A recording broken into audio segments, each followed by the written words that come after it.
Hello, and welcome to our session titled Building Resilience, Family Dynamics, and Support in the DM Journey. I'm Lydia. I'm the Clinical Education Support Intern here at Myotonic Dystrophy Foundation. Give a warm welcome to our presenter, Brad Thompson. Thank you. And I want you to know that I am truly honored to be here. I'm going to start by telling you that I don't know what it's like to be you. Okay. And I don't know what it's like to be in your space specifically. I can tell you that my wife, Karen, is sitting right back there. She did not want me to say that and have you look at her. It's too late. I'm the one with the microphone. Karen and I are the parents of HALI, who is 35, and she has a variety of special health care needs. And so that put us a long time ago into a world that we never really imagined. We didn't plan for. Who can, right? But in that time, we have learned a lot of really important things. And so, what I want you to know is I don't know what it's like to be you, but I hope you'll share with me. And I hope that some of the things that we talk about that you will just receive as a really gracious, loving challenge to do some work for yourself, so that we hope that this journey is a marathon and not a sprint. And if that's the case, then we also know that you're going to give care, or you're going to take care of yourself for a long time. And if that's the case, we need some skills. We need some ways of managing our own mental health, our emotional journey, so that we're able to finish the race. Right? That's my goal, is to help you do that just a little bit. From the moment that I receive invitations like this, the first thing I feel is really excited, because I love getting to go and do things and talk to people and meet people. The second thing I feel is almost a paralyzing fear. And that fear comes from, oh my gosh, what if these people figure out that I have no idea what I'm talking about? And as I stand here today, just know that I wrestle with these two things in my professional life. Today, we want to talk about a few things. And they asked me, do you want to hold questions till the end, or talk, or give and take? And I said, I would prefer the give and take. All right. So we're going to call this a guided dialogue. So we're going to keep going. Number one, how often do you feel stressed? So I want to see a show of hands. How many of you feel stressed twice a day? How many of you feel stressed 10 times a day? How many of you feel stressed one time a day and it's all day? Okay. Okay. What we're going to talk about is specifically for you. Okay. I love Dr. Kelly McGonigal is a professor at Stanford University, and she wrote a book titled The Upside of Stress. And I love her definition of stress. She says this, she says, stress is what happens to us when something we care about is at stake. Okay. Stress is what happens to us when something we care about is at stake. I really like this as the parent of a child with special needs. She said, there are many things that our families simply don't have the luxury of worrying about. And I think of so many things that, had HALI not shown up 35 years ago, that I might be really concerned about, that I'm just not anymore. And it's not because I've developed into some superior emotional being. It's just that I don't have the mental, emotional capacity to do it. And so we start thinking about the things that you can't let go of, right? And then compare it to the things that would be important to you if you didn't find yourself where you are. And then say, what can I let go of? And I think this is important, especially in relationships. There will be some people in your life that don't understand why you do things the way you do them. You have anybody like that? It just doesn't make sense to them, right? Why doesn't it make sense to them? Because their life doesn't look like yours. Doesn't make them bad people. They just don't get it. And it doesn't mean they don't love you. It doesn't mean they don't care. They just can't put themselves in your shoes.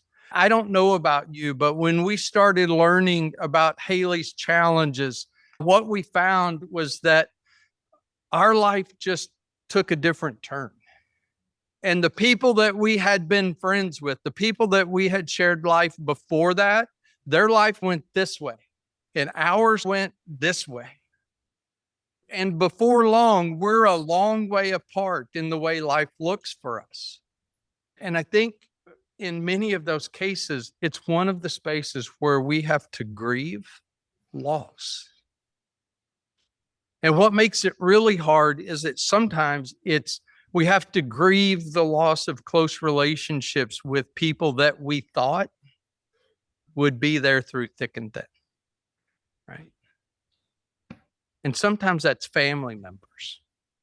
Sometimes the aunts and uncles, they just don't get it. HALI's aunts and uncles love her. They don't understand. Her grandparents love her. There are a lot of things about the way we do life that they just don't get. And quite frankly, sometimes y'all don't judge me if you wish. Sometimes it's just not worth trying to explain anymore.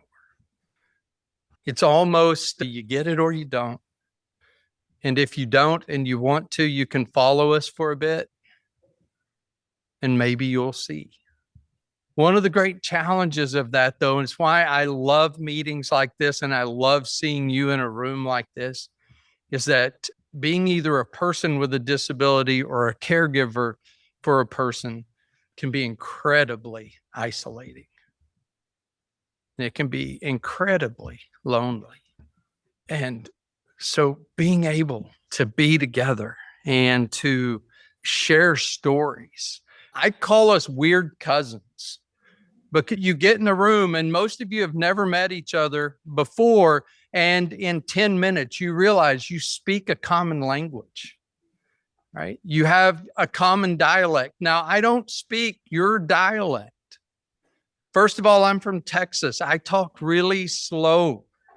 Okay. They said hurry, and I am. Okay. I am. But when we start to process, especially as caregivers, start to understand that there are many very common challenges that we face. So if you're threatened or challenged to stress all the time, how do you choose? How do we know what's important? And so I'm going to ask you a couple of questions. I gave you a little square that was not to write notes on, as I joked. I hope that I give you a few more things that are important, but if not, it's okay. The first one is our priorities. If we're looking to shrink the list, how many of you have a to-do list that is too long to ever get to the bottom of? Okay. You're in the wrong room if you didn't raise your hand. Okay.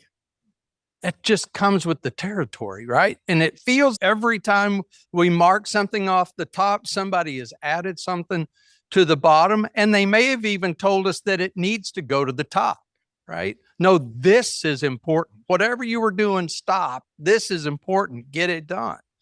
Well, how do we determine that? I think we need to ask ourselves a couple of questions, and I hope you will do this. And if you don't do it right now, I hope you will do it at some point soon. The first question is, what are your priorities?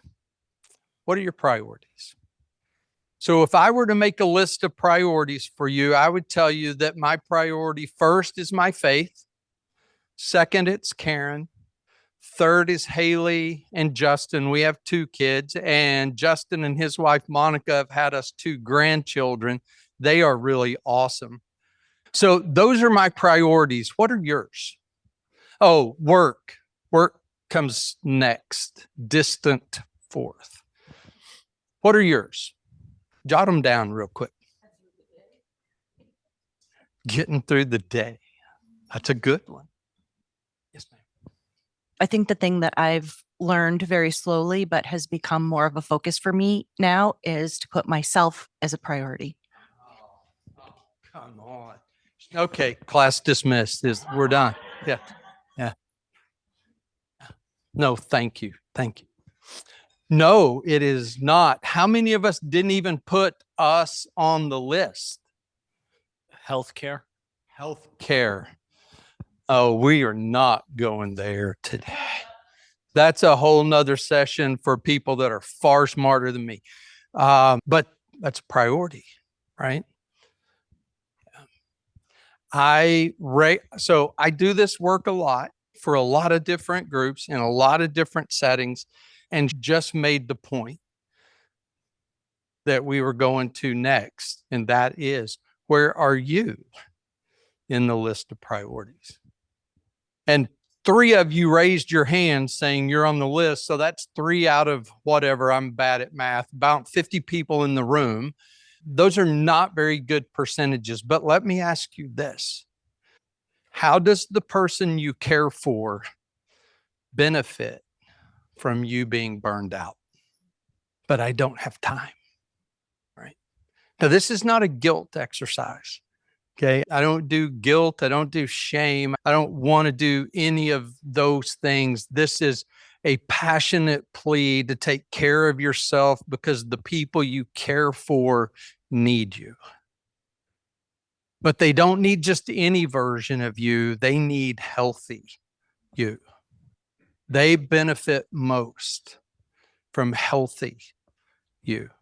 And unhealthy you can check the boxes, right? They can get to the appointments and they can do the meds and they can all the things. But a healthy you gives them other things.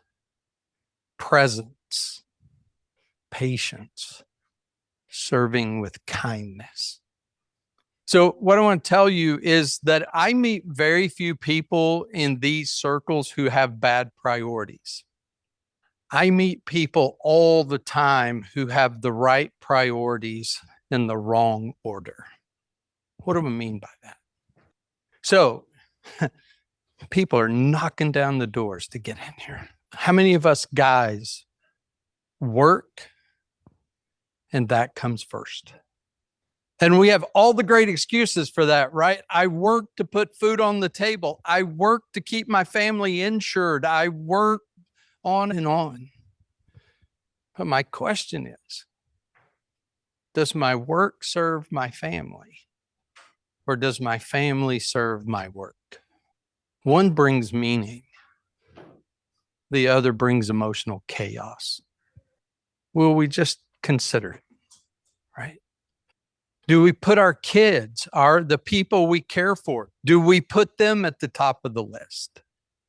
But they need us. If we don't do it, who's going to do it? I agree. But what if your care for them was the overflow of a healthy you? And how much more fulfilling could that be? And you say, but I don't have time to go to the spa or go to the gym. I know you don't. And if you're going to the spa 3 times a week for the full treatment, I would say you still have your priorities in the wrong order. But raise your hand if you don't do that. That would be shaming. But I seriously doubt that anyone in this room is doing that. When's the last time you took 10 minutes to read something that gave you life? Not a research study, not a Facebook post, just something that gave you life. I read the book Atomic Habits recently, and it gave me life. Great I exercise 4 times a week. way to go. Okay, maybe you should come co-teach. I have a really good network with my family. Great. So everyone takes a call or that's all. Everybody takes a turn. We're going to talk about that in just a minute.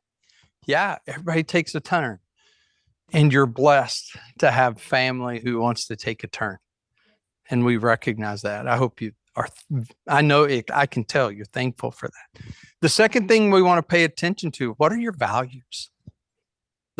Our values are those things that are non-negotiable to us.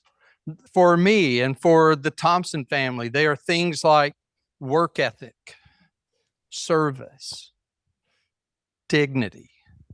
I try all the time to get them in our family conversations to insert the word respect, but they don't want to do that because then they would have to treat me with respect, and they're not ready to do that yet. So we just have to leave that one over to the side. We talk about stewardship, using the gifts we've been given to make a difference in the world around us. Dignity, as caregivers of HALI, making sure that her life means something and matters, that she is treated in the world as someone who has meaning and purpose. Okay. So what would happen if we just considered this? If you're stressing about something that doesn't touch one of those things, either a priority or a value, what keeps you from just letting it go? If you were to look at your to-do list right now, and how many of you even keep one anymore because it got depressing? Okay. If you keep a to-do list, if you were stressing about things, are there things on that list that don't touch a priority or a value? And if they don't, what if you just marked it off and just became okay with the things that touch those? I wonder how much it would shrink our list if we just took off all the things that somebody else told us we needed to do, or all the people that we were told we needed to chase in one way or another. What would happen? And I wonder how much more peace we would find. So something to think about. If we stress about everything, our system will eventually break down. Okay? I'm not a doctor, but I know there's a thing called adrenal system fatigue. And because our bodies were not meant to run on that system, our adrenal system was meant to kick in when the saber-toothed tiger or the grizzly bear were chasing us. When's the last time you got chased? But when we're stressed because we're giving care and it feels like life or death, that adrenal system stays engaged all the time. And it starts to lead to breakdown. Leads to things like chronic fatigue. Anybody feel that? Anybody feel like you could sleep for 3 days and still be tired? Yeah. At least I appreciate that some of y'all are at least honest. That's good. So I know, are there married couples in the room? How many of y'all worry about the same things? Never. And I think that's a benefit, right? And you raised your hand stressing for everything. So I would imagine your husband doesn't have to stress about anything because you've already got it covered, right? Yeah. A lot of times the people we're around, they're trying to help, they want to help, and they don't understand when we're not doing what they've asked us to do or told us we ought to do or whatever. And it can look like disrespect, but I've learned this line that helps me at least, and it is, this is what's important to us now. Why aren't you doing that? It's not important to us now. Why are you? This is what's important to us now. If you want to know why, we can answer that question for you. But it's just helpful to be able to say that I'm not just saying no, I'm not just saying yes. It's a thoughtful position. And this can look like different things to different groups in the different seasons of life. Okay. To family members, this can lead to grief moments. Okay.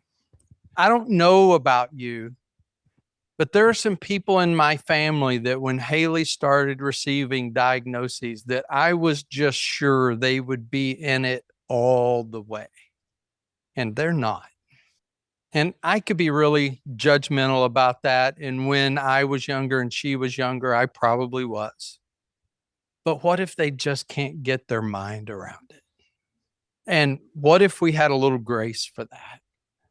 But we also have to grieve it. But what I have found, and I think what Karen would tell you, is that over 35 years with HALI, while there are some people that we thought would be on our team that aren't, there are others that we never met until HALI showed up that are. And they have gone more than the extra mile with us. And as the seasons of HALI's life has changed, that team has changed, that group of people has changed, but we have never gone a mile without a group of people helping us, supporting us, loving her and loving us. And that's a pretty powerful feeling, right? So my question would be to you today, who's on your team? Write them down. Who's on your team? Put it in your phone. It's 2025. We don't write things. We put notes in our phones. I know how that works. And to providers, what happens when your priorities or your plan for your person doesn't fit the treatment plan? How do we communicate that? Now, here's what I believe. I believe that the doctors that we see, I hope they know more about the brain and seizures and the spine and all of the things that trouble HALI than we do. But the one thing I know is that any expert that you see doesn't know you or your person better than you do. And what that means is it's not arrogance. It just means that you bring a level of expertise to every meeting you're in. And the people who care for you better when you share that expertise. There's a counseling theory called acceptance and commitment therapy. And I love using that because it stresses values. And according to this theory, the stressing of values tells us what we can hold on to and what we can let go of. And in a world where there seem to be infinite possibilities, infinite choices, isn't it good to have some direction for the decisions you make? That this is important to us because one of my favorite thoughts that have actually, remember Karen's the smart one, she came across it recently. Marcia Linehan said, the more you practice tolerating discomfort, the more you gain in your ability to accept new challenges. The more you practice tolerating discomfort, the more you gain in your ability to accept new challenges. Do you feel that? Think about it. How many of you have been caregiving for more than 5 years? Just more than 5 years. Almost everybody in the room. How many of you are doing things right now, like breathing, that 5 years ago you would have said, I could never do that? Yeah. You're telling me I'm going to? Yes. And now you do it without hardly thinking, right? What that tells us is we can do hard things. And as we do hard things, there's this thing in mental health called agency. Agency is our confidence in our ability to take on what's coming next. Okay. I don't know what's coming next, and I don't ask those questions because I'm a little afraid of the answers of what's coming next for HALI Thompson. But what 35 years of life with her tells me is we will get through it. Maybe gracefully, maybe not. But we will get through it. We will get to the other side, and we will have learned something in the process. That's agency. Okay. So What does it mean to have permission to ask for what you need? As a question. Vulnerability. Thank you. Dependence. Dependence. We have to admit that we are dependent. How hard is that for some of us? Yeah. Trust. Yeah. How many of us are afraid that if we ask for help, it must mean that we're not dealing with this well? Where somebody's going to think we're not handling it, right? Yes, ma'am. Sometimes there's no availability Right. to ask someone for what we need. I have 4 adult children with myotonic dystrophy, and one is married to this beautiful woman who's cared for him for a long time. And the other 3, though, my husband and I are in charge of. And we finally get them an aid, and then the agency closes. We finally get them an aid, and they find a different job. So we're back to doing laundry, cleaning, Yeah. cooking. Yeah. Who do we ask? Yeah. Other people say to me, "What are you doing today?" And I say, "I'm going to clean it." And they say, "Oh, I'm sorry you have to do that." Hmm. And I'm thinking, why don't you come with me? And it would only take me half the time. Just once, Yeah. come with me. Yeah. And so those things, who do I ask for what they need? I Yeah. ask their care manager, Yep. but Yep. I don't know Right. who's available to even ask. Gets a little lonely. Who's in my community? Who is that person that would go with me? And here's what I find is that, yes, we get no's, but until we start asking, we will never know how many people have a heart for our kids, for us, for our families, until we ask. What I have found is that HALI's team is big. Mine may not be, but there are a lot of people in the community who will love HALI and do for her, help her get to where we hope she will be. Hi, just on the topic of asking for help. I know one thing that sometimes holds me back, and maybe other people in the room feel this way, is that it's so much harder emotionally after you've asked for help and not gotten any to go ahead and do the things that you're struggling over by yourself. It's easier sometimes to not ask for help, and that way in the back of your mind you can feel like, oh, I'm strong, I don't need help. Maybe if I asked, people would help me, but I got this. That to me is easier than dealing with the rejection of making yourself vulnerable, asking for help and not getting any, and then feeling, boy, no one cares, and I still got to go ahead and do this. Yeah, that's vulnerability, right? That's vulnerability. Yes. Hi. So yeah, it's difficult for me because I had a hard time for many years, just like the lady said earlier. Like, you just don't want to ask because they may not be available, or they just may not do much for you, and you're just vulnerable. So recently I put my pants on finally, and I was tough with my family, and it was more like a ultimatum. I'm like, listen, if you guys want to see me around more and bring my son to family functions, show me that you care about us by helping. Be flexible whenever we are around. Be flexible to his needs and how we can care for him. It goes back to the basics sometimes, as far as it takes a village to raise a child. This year, that was my motivation and my determination to do that. Be very strong with my family.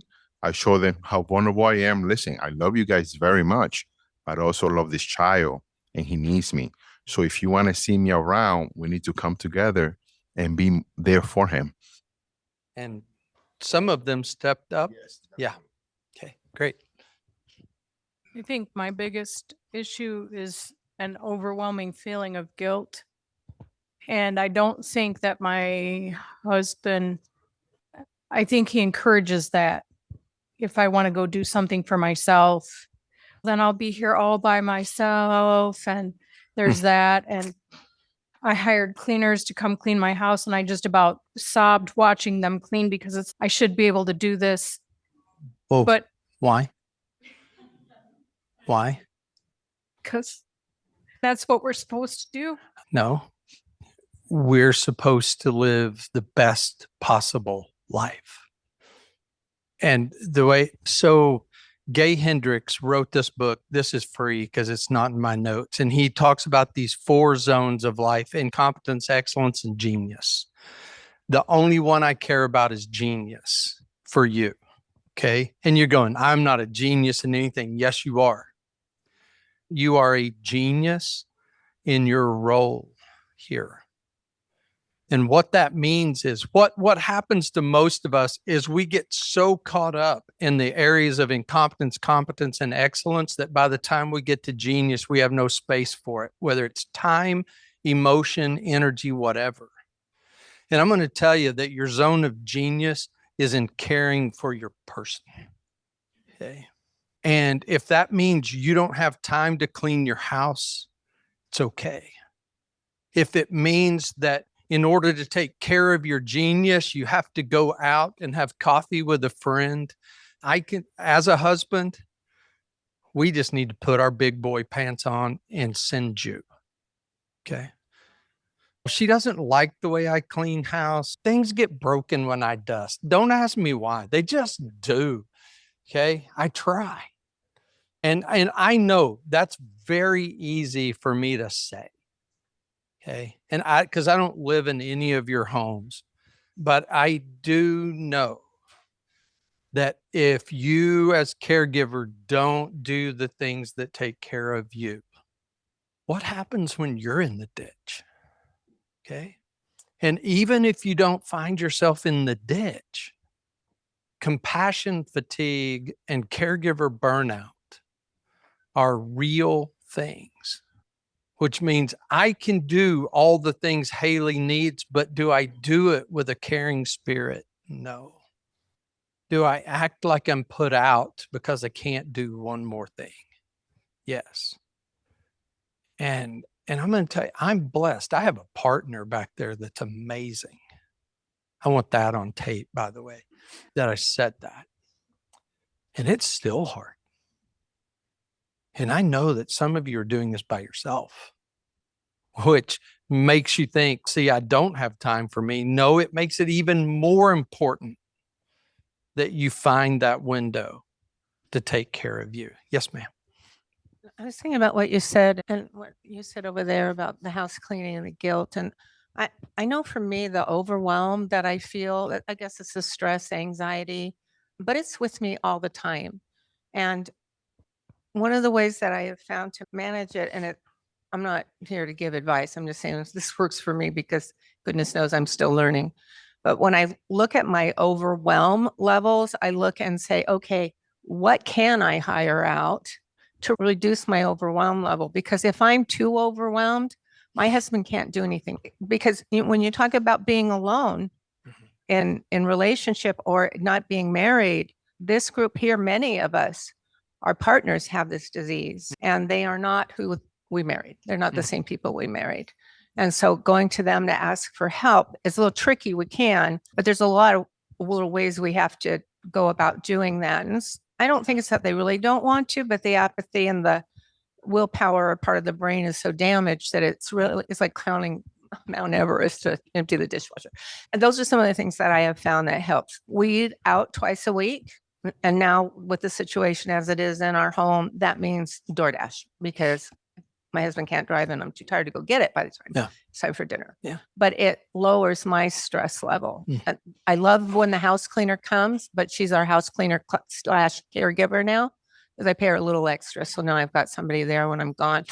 It's just a continual looking at my life and watching my overwhelmness. Yeah. But I have to be really tuned into that. Yes, we can't ignore that. Can't ignore it. You can't just say, that's but what causes the somebody's got to burnout. do this. But the fact is, on our to-do list, it's very lengthy. And no one can understand that except in this group, which is Right. why this is so powerful for me to come here Good. because these people get it. Yeah, they get you. Yeah. And but the effects on the relationship. So this little cartoon drawing, whatever it is, I did not do it. Karen actually had a friend of ours draw it. And this looks nothing like HALI, just to be clear. but that girl represents Haley. Okay. And this is what I know. Balance is a myth. Okay. It is not possible. There's a reason that I don't know if y'all call them teeter-totters or seesaws or what you call them. We call it teeter-totter. There's a reason that it leans in her direction. And the reason is that more of our time and energy goes to her than anywhere else. And we spend a lot of time as her caregivers making sure that her umbrella's open. And that's important. But if you notice, there are umbrellas on the other side of the teeter-totter as well. Who's making sure that those get open? And maybe one of them's Justin, and maybe one of them's my marriage, and maybe one of them's the work that I do. But where do those other priorities, remember, they're priorities. Where do they get a turn? And then most importantly, where do you take a turn? You have to take a turn. Yes, ma'am.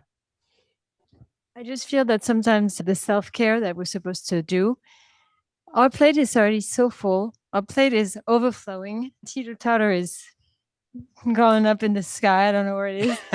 So my Right. plate is so full that just to think about self-care, it's one more layer. Yeah. And I don't have the energy. So Right. that's, and I know my friends are like, come on, you take care of yourself, go for a Yeah. massage. I don't have time. Yeah. But the one thing I've done is I have a passion for art. Yep. So I've decided, you know what, let go of the dishes. They can pile up. Before I would be like scrambling, everything had to be neat. And now it's okay, I'll do those later. I'm just going to do some art. Yes. And so that's my little self-care. Yes. And that's the one little thing I can do. Yes. Then I do the dishes till late into the night, and that undoes everything, but it's okay. Yeah. So It's finding that space, because who benefits from you continuing to give from a dry, right? Because the people that you're around aren't going to stop asking just because you're tired and burned out. And it's not because they're selfish and don't care. It's the nature of the life that you're living. So how will we carve out that space? I do counseling for a living, and I joke that my time is between 5:30 and 6:30 in the morning. And it's not because I'm a morning person and I just love being awake. It's because that's when all the crazy people are taken care of. All right. Somewhere before 5:30 in the morning, they find their rightful space, and my phone is on do not disturb. So if they were calling me, I don't know. And no one's awake yet. And it's that space that I just get to take care of me. Now, when Haley was 10, I didn't have that time. Okay. Where's the 5 minutes? Okay. Where's the 10? And the truth is that we just get so busy, and maybe I'm speaking out of turn. I think we get so busy functioning in survival mode that we fail to question if there's any other way anytime. Yes, ma'am. Anything about boundaries. So I say this 4 years into this, our son is 19 with DM1. And I think our empathetic selves and probably codependent selves for the past 4 years have just been on our one motivation is, okay, this is such an awful, horrible thing. We've got to do everything we can to make his life better, help him feel better, make life more comfortable for him, which is all true. But I never once thought, how do we help him be as independent as he can? So there's all this need for self caregiving, but also I think we made our load harder than it needed to be because we took on too much, and now we're having to help him be more independent. So anything about boundaries? Yes, I could talk for a day. In fact, I do talk about for a day boundaries. That box, that gift is Haley's purpose in life. Your children, your spouse, the people you're caring for, you have a gift to give the world. And if we as caregivers aren't taking care of ourselves to be able to get them in the positions to give their gift to the world, how will it ever happen? And you could take that as guilt, and I don't mean it that way at all. Guilt doesn't serve any purpose at all except for you to go, I didn't let anybody down today. It's not helpful. What if we saw our life as caregivers as this great, meaningful work? How are we going to help them deliver our gift if we're not building boundaries around the things that are important? Okay, I would love to continue to have that conversation. First, just be mindful. You're feeling something. Can you name it? And remember that you only feel about things that are important to you, things that you care about. So you don't need to avoid the feeling. You don't need to try to stuff it. Just acknowledge it for what it is. Okay. It's a feeling saying, pay attention. Okay. And once the feeling has brought awareness to whatever you need to pay attention to, it's done its job. Now use the energy to focus on the what. What do I need to do? What do we do next? The next right thing that we have some control over. You don't have control over this disease. You don't have control over so many things in your life, but what's the next little thing? And I don't know any of you at all, but I think I know this about you. You have a history of doing the next right thing. So what I know about you is you will courageously take the next step. Am I right? I think so. Your history tells you that I am. I'm a person of faith. Our struggles aren't for nothing. Our struggles lead to perseverance. Perseverance leads to character, and character, hope. So many of you asked what the little piece of cloth was for, and now you're to it. You've made it to the end of the session, so now I can tell you. None of you took notes on it. That's a good thing. Here's what I'd like you to do with that piece of cloth. Write hope on it.